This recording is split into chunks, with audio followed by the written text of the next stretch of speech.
Trending ang isang Gen Z na lalaki na piniling gawing career ang pagiging jeepney driver. Para bigyan ng mukha ang balita, Mobile Journal, Jazz Paredes. Mahilig sa aesthetic. Ganyan ang pagkakaalam natin sa mga Gen Z. Pero ibahin nyo itong nakilala ko mula sa Caloocan City. It's another video sakay ng jeep. Pero hindi as a passenger, kundi as a driver. Ito si Aldrin Hermugino, 21 years old, proud jeepney driver daw since 19 years old. At ang inspo, galing daw sa kanyang lolo na jeepney driver din. In fact, all boys sa kanilang family. Yung father ko yung panagbisit dati. Then yung tito ko panagbisit din. Pag wala pong pasok, sumasama po sa lolo kong magbiyahe.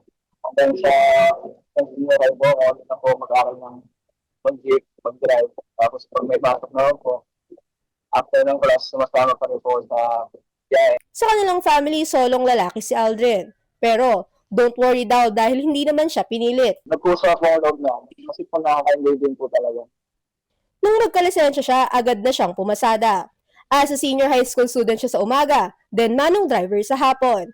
Pagka-graduate, nag-full-time muna sa pagpapasada, habang di pa siya sure kung anong kukunin niyang kurso sa kolehiyo. Ito na po yung parang pinaka-akal ko po sa yung mga kailangan.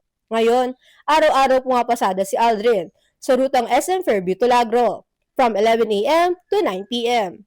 Aminado siya minsan, hindi ganon ka-aesthetic ang kita. Depende ko naman po kasi yung kinikita namin sa pang-araw-araw.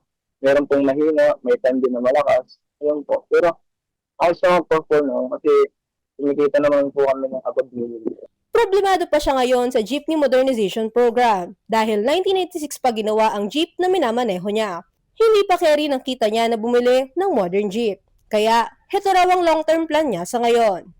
Kuha po maraming jeep na maging sa operator po. Maging operator po. Pero bago po yan, so po muna talaga pagpatuloy yung pag-aaral. Mobile Journal, Just Paredes po, hatid ang mukha ng balita.